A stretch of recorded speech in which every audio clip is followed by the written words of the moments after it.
Bueno, yo me llamo Pedro Towers, estuve pupilo en el colegio de los 9 años hasta que me gradué en 1976.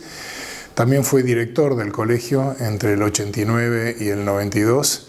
Y después fui padre de 3 alumnos que se graduaron y hicieron toda su carrera académica en el colegio. Bueno, en realidad yo soy hijo único, entonces en mi casa yo sentía un poco, me aburría un poco, y tenía un primo segundo que iba a pupilo al St. Paul's, que ocasionalmente yo veía y me contaba unos cuentos de que vivía en un lugar en las sierras. Me parecía una aventura extraordinaria, y me planté con mis padres con 9 años y les dije que quería ir pupilo, y mis padres, sobre todo mi madre, se rehusó terminantemente, pero se ve que yo era un poco obstinado de chico. Hasta que mi padre dijo, bueno, que tome una decisión. Me trató como un adulto, digamos, de muy chiquito, y me mandó a un colegio que yo imaginaba de una manera muy distinta a cómo era. La verdad que el colegio tenía una austeridad prácticamente monástica, era muy severo y muy estricto y extraordinariamente organizado. Y de pronto pasé a ser uno más en un colegio donde el destacarse dependía solamente de que uno hiciera logros confirmados. Inmediatamente llegué, extrañé tanto mi casa que lo llamé a mi casa a pedir que me sacaran del colegio, pero ya, sin un minuto de demora. Y mi padre dijo, no, él se tiene que hacer responsable de sus decisiones, y vamos a esperar 6 semanas hasta que vinieran las vacaciones, y ahí iban a decidir si yo me quedaba o no. Y pasaron 6 semanas y yo, bueno, me adapté, empecé a tener amigos, empecé a salir a los cerros, empecé a hacer deportes, y empecé sobre todo a valerme por mí mismo, que fue para mí un estímulo importante, ¿no? No estar protegido en casa, además, sino de pronto valerme por mí mismo, ganarme un lugar entre mis pares.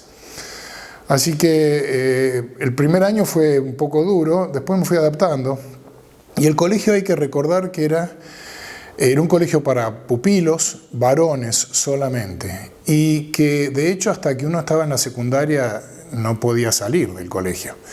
Entonces estábamos repletos de actividades, todo el día con un horario que era un reloj. Había que hacer, no teníamos un minuto de descanso, vivíamos con hambre porque estábamos todo el día corriendo por todas partes, y el tema del encierro, de la falta de salida, hace que uno, digamos, siempre esté buscando algo que lo entusiasme o que lo divierta, porque la vida en realidad de un pupilado es muy tediosa. ¿No es cierto? Hay que entregar la ropa para lavar a tal hora, y se desayuna a tal hora, se hace deberes a tal hora, se hace deportes, los martes tenemos fútbol, los miércoles tenemos rugby, es decir, los fines de semana había torneo de deportes, se nos mandaban a hacer camping.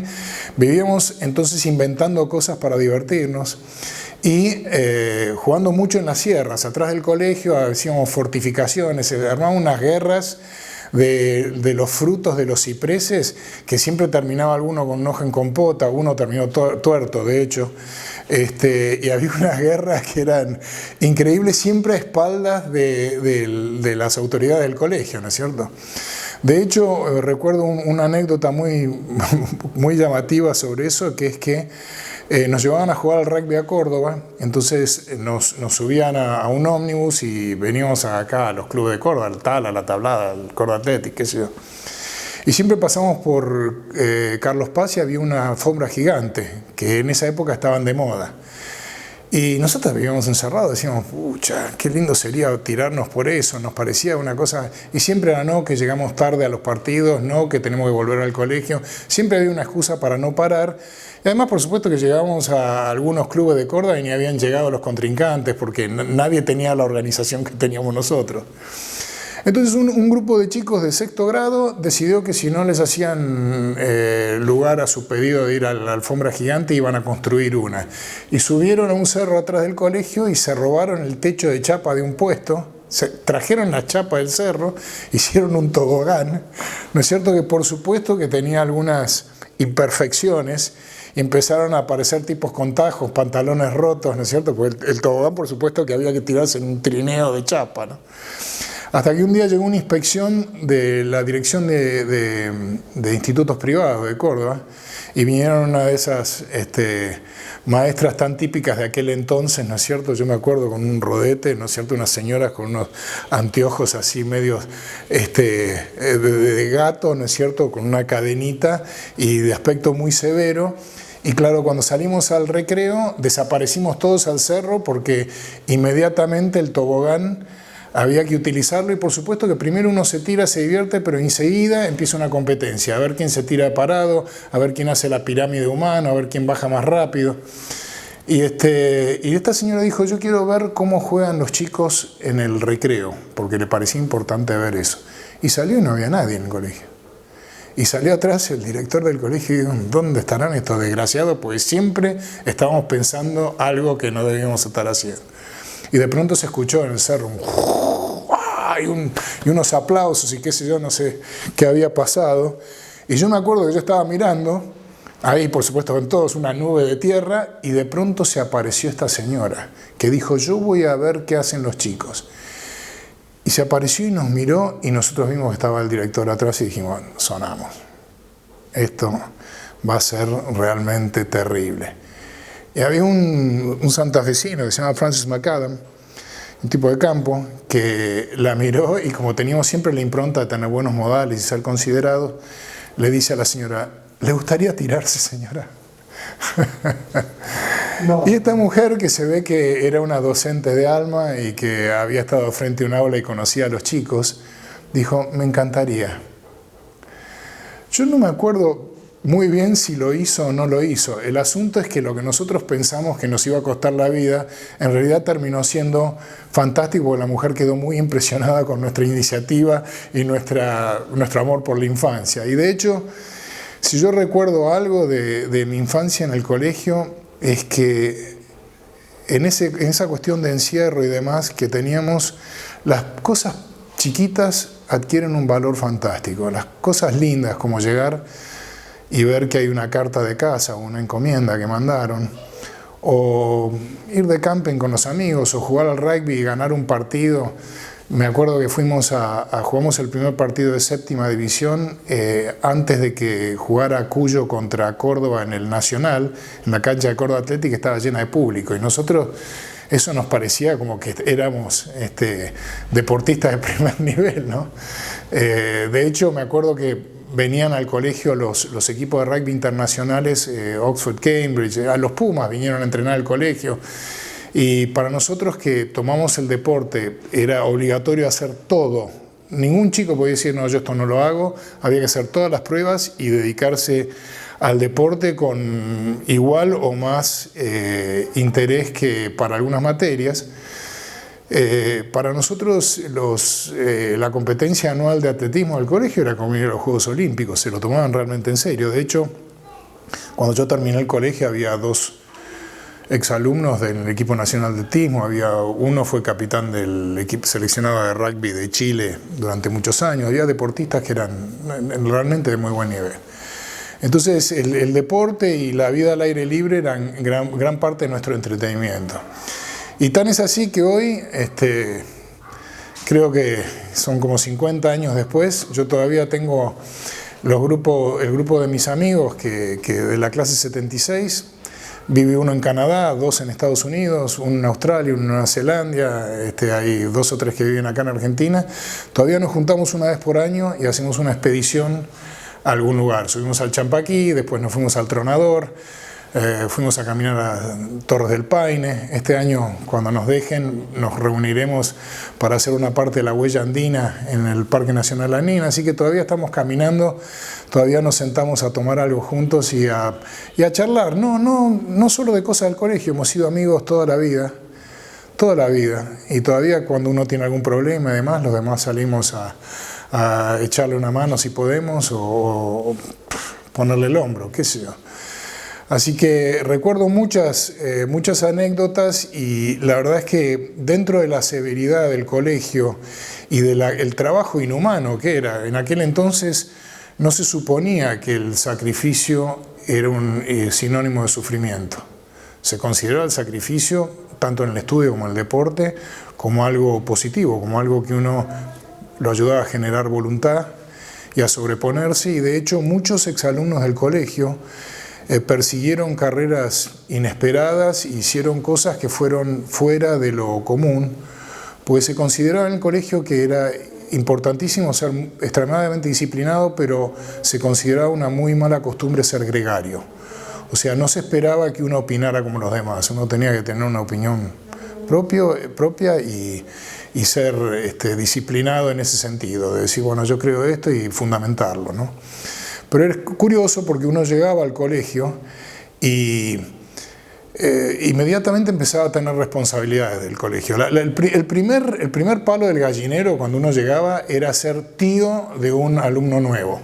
Entonces llegaba un pibe nuevo y uno que estaba hace un año, uno tenía 10 y el otro 9, uno lo nombraban tío. Entonces ser tío del pibe era ayudarlo a hacer la cama, ayudarlo a pasar la inspección de la cama, que no se la desarmaran para que la haga de vuelta porque estaba mal hecha, explicarle todas las reglas, todo lo que se podía hacer, todo lo que no se podía hacer y todo lo que no se podía hacer, cómo se hacía. Entonces habíamos inventado algunos deportes, inclusive había un tanque australiano en el colegio y se había inventado un deporte que era con una pelota y un palo, había que pegarle a la pelota, pegarle a otro dentro del tanque, entonces salía hasta que al final quedaban dos. Entonces todo el tiempo se estaban inventando cosas y en esto de la responsabilidad después uno pasaba a estar encargado de la biblioteca, a hacer estafeta postal, el tipo de repartía y juntaba las cartas que obligatoriamente teníamos que escribir todas las semanas a casa. Y después uno ponía las mesas para el desayuno y así después había algunos oficios en el colegio, o sea, el banco, cuando uno era más grande, había un tipo que llevaba la contabilidad de la plata que tenía cada chico. Había un cine con proyectores de 35 milímetros y había algunos que eran proyeccionistas. Y hay anécdotas graciosas. Me acuerdo que una vez tomaron una película y salió un desnudo en la película. Nadie sabía que la película esa tenía una mujer desnuda. Y en esa época era bastante raro en el cine, por cierto. Entonces el proyeccionista inmediatamente tomó la decisión de censurar la película porque eso iba a traer problemas. Entonces cortó los 3 segundos de película, ¿no es cierto? Y después minuciosamente cortó las diapositivas individuales y las vendió. Así que todos teníamos una diapositiva diminuta para poder ver una mujer desnuda, porque en realidad, claro, éramos todos varones y los colegios de mujeres estaban custodiados como Fort Knox. Entonces, por supuesto que había algunos comandos ya en la secundaria que sabían cómo ir de noche, conocían todos los perros del barrio y sabían cómo colarse al colegio de chicas o por lo menos conversar con ellas. Había un colegio de mujeres que estaba al lado del golf. Me acuerdo íbamos a jugar al golf y en el yo-yo 6 tiramos la pelota dentro del colegio de las chicas para poder tener la excusa de entrar. Hasta que finalmente nos echaron y dijeron, no, aprenden a jugar al golf o se avivan porque esto no puede ser, ¿no? Y tal vez lo más divertido que recuerdo con este tema de estudiar mucho y por ahí buscar cómo divertirse es que cuando ya estábamos en 5º año, ya estábamos en la secundaria, ya éramos celadores del colegio y demás,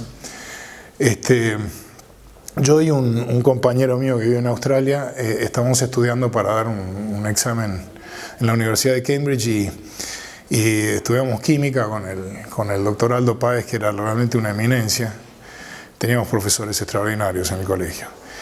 Y recuerdo que íbamos al Nacional de Capilla del Monte porque en esa época el colegio no tenía educación oficial. Estudiábamos como locos, pero estudiábamos para rendir los exámenes del bachillerato y del ingreso universitario al sistema británico. Y recuerdo que teníamos en Capilla del Monte, íbamos y nos aburríamos terriblemente, ¿no es cierto? Porque la verdad que era una formalidad ir, no aprendíamos demasiado, si es que algo. Y teníamos una profesora de Cruz del Eje, que era una señora de unos 55 años, que tenía muy poco sentido del humor. Nunca la habíamos visto reírse, nunca. Era una mujer así adusta y la verdad que un día a alguien se le ocurrió que sería una gran idea hacerla reír, pero a nadie se le ocurrió cómo. Entonces yo y otro dijimos, pero podríamos fabricar gas hilarante, de óxido de nitrógeno, que es lo que se usaba como anestésico y para hacer en el laboratorio. Entonces nos pusimos a estudiar como locos. Y resulta que en la biblioteca del laboratorio había un libro de química industrial donde estaba el proceso, pero el doctor Páez se lo había llevado a su casa y nosotros meta a estudiar y sacar cálculos y demás, pero no era inestable y no sabíamos cómo se hacía, ¿no? Entonces un día llega el doctor Páez al laboratorio, nosotros estamos ahí estudiando, y empezó a armar un equipo de laboratorio para algún trabajo práctico, y nosotros empezamos: doctor, usted sabe, estamos estudiando el grupo 5 de los elementos, el óxido de nitrógeno, decía el otro, y estaba en otra él, ¿no? Y qué bueno que los óxidos que son inestables, queríamos sacarle cómo hacerlo. Y él pensó, de pronto le cayó la ficha y pensó que estábamos por hacer explosivos, porque era otra cosa que 2x3 siempre los chicos están tratando de hacer bombas, ¿no? Y se dio vuelta y se enojó con nosotros de una manera, pero dijo: ustedes ya tuve 2 explosiones acá en el laboratorio, y ustedes son unos irresponsables, y esto, y nosotros: no, señor, ¿qué me van a hacer creer que no? Estaba así, al final le dijimos: no, doctor, queremos hacer gas hilarante para echarle a la señora de García en el Nacional. Y se quedó mirándonos y me dijo: qué buena idea. Porque él estaba a cargo de las relaciones del colegio con el Nacional de Capilla del Monte y la padecía esta señora. Entonces empezó a rascar la cabeza y dijo: no, pero acá no tenemos equipo para hacer eso, nos va a volar. Y de pronto dijo: pero lo podríamos comprar, nos van a despedir, ¿no es cierto? Nos van a echar del colegio. Pero por ese entonces ya había otro compañero nuestro que estaba construyendo una bomba y tenía problemas con el detonador, porque su idea era que si él lograba hacer explotar la cañería de la cloaca del Colegio Nacional en Capilla del Monte, iba a salir muy feo olor, y como la cañería esa seguramente, según él había calculado, pasaba debajo del aula en la que estábamos, iban a clausurar el aula y nos iban a tener que mandar al patio por el resto del año, y yo justo empezaba la primavera y era un plan que él consideraba perfecto. Pero bueno, la bomba no funcionó. La tiró en el inodoro, tiró la cadena, pero no explotó, algo pasó. Los chicos se entusiasmaban por ahí en el colegio y de pronto querían una pileta. Entonces el director decía: no hay problema, ustedes quieren una pileta, la construyen ustedes. Bueno, por supuesto veníamos a hacer la albañilería, pero los chicos agarraron y cavaron una pileta que es semiolímpica. La cavaron los chicos. La pileta se hizo, pasaron 2 o 3 años y dijimos: queremos cancha de tenis. Y no había dónde poner cancha de tenis en el colegio, entonces dijo: bueno, las hacen ustedes. Así que tuvimos como 6 meses los sábados levantando piedra del río para levantarlas, porque el único lugar donde se podía hacer era levantando de la barranca del río, y lo subimos como 3 metros, no sé cuántos metros cúbicos de tonelada de piedra. Hicimos la cancha de tenis, justo se puso de moda Guillermo Vilas y éramos todos tenistas de golpe. Y al poco tiempo vino un profesor que le gustaba mucho el tiro, entonces se construyó un polígono de tiro en el colegio. También lo hicimos nosotros. Y hay que pensar que en esa época era la época de la guerrilla, ¿no es cierto? La época que era el gobierno de Isabel Perón, estaba el ejército cazando montoneros y por todas partes, era realmente una época muy crítica, y sin embargo veníamos de Buenos Aires, los que éramos de Buenos Aires, en un ómnibus, en un General Urquiza, 44 chicos de 12 a 14 años, y veníamos todos armados. Imagínense hoy lo que sería: aparece en el diario, nos bajamos del colegio, todo el mundo con rifles, con pistolas, ¿no es cierto? Y en esa época no era considerado algo, digamos, raro ni malo para los chicos. Nunca hubo un accidente, nos enseñaron a tirar. Entonces, digamos que hay muchas cosas que hoy en día pasarían por un delirio, ¿no es cierto? Y sin embargo, lo que yo debo decir es que el colegio produjo profesionales extraordinarios. Pienso en Kenny Murray, que fue uno de los tipos que desarrolló, el jefe de ingeniería de Marconi, fue el tipo que desarrolló la industrialización del chip de computadora, o sea, de hecho cambió la humanidad. Yo hablé con él, le dije: ¿no te parece que lo que hiciste fue extraordinario? Y él le parecía que no, que era parte de un equipo. No sé, entre mis compañeros, por ejemplo, hubo muchos buenos artistas. Veía tus guitarras y pensaba en Dominic Miller, que ha sido el guitarrista de Sting durante 30 años, ¿no es cierto? Christopher Pérez, que fue conmigo, compañero mío del colegio, que ha sido uno de los fotógrafos más destacados del mundo. Y todos hicieron, ¿no es cierto?, lo que quisieron y no tanto lo que era la impronta ni de su familia ni de lo que se esperaba entrar a una corporación, ese tipo. Hubo poco de eso. Hubo tipos que hicieron cosas muy excéntricas, si se quiere, pero todos trabajamos mucho y estudiábamos un montón. Y todos fuimos amantes del aire libre y de los deportes, cosa que yo por suerte veo que mis hijos han tenido la suerte de hacer lo mismo. El espíritu ese del colegio perduró mucho tiempo, no sé cómo será ahora, me imagino que ha cambiado enormemente porque todavía cuando mis hijos iban al colegio quedaba un poco la época de los pupilos, ¿no es cierto? Y todo esto se armó de esa manera, era importante lo que marcaban los pupilos en el colegio aún cuando empezaron a venir chicos de afuera, ¿no? Bueno, por supuesto que como dijo Donca, ¿no es cierto?, yo lo que rescato es que tengo 10 hermanos, no que 10, muchos más, ¿no es cierto?, porque también somos amigos de los mayores o menores. Eso es algo que es raro encontrar, incluso gente de afuera me ha dicho que nos envidia esa hermandad que tenemos y el hecho de la voluntad de seguirnos viendo y de seguir haciendo cosas juntos. Muchas de las virtudes del colegio yo en realidad las racionalicé cuando fui director y cuando tuve que enfrentarme con lo que significaba educar, ¿no? Me llamó mucho la atención una vez que una docente del Ministerio de Córdoba me señaló que el colegio le daban demasiada importancia a las ciencias y muy poco a las ciencias sociales, digamos, a las humanidades. Y se lo comenté al fundador del colegio. Y él se sonrió y me dijo algo que me llamó mucho la atención. Me dijo, si vos querés ver si un ciudadano es un buen ciudadano o no, fíjate cómo se comporta en el campo de deportes. Entonces, dice, el deporte no es recreativo. Y no es por una cuestión de salud. El deporte es para formar buenos ciudadanos. Y ahí me explicó algo que yo no sabía. Nosotros hacíamos un montón de deportes, todo seriamente, lo tomamos muy en serio en el colegio. Pero en el colegio de varones se jugaba al rugby y se hacía atletismo, eran como las dos cosas más importantes. Me dice, el rugby es un deporte donde uno se tiene que aprender a controlar, porque es fácil enojarse. Y segundo, es un deporte donde juegan todos. El petizo es medio scrum, el gordo empuja, el flaco corre, ¿no es cierto? Es un deporte para todos. Y el atletismo es lo mismo. Es un deporte individual, pero el gordo tira la bala.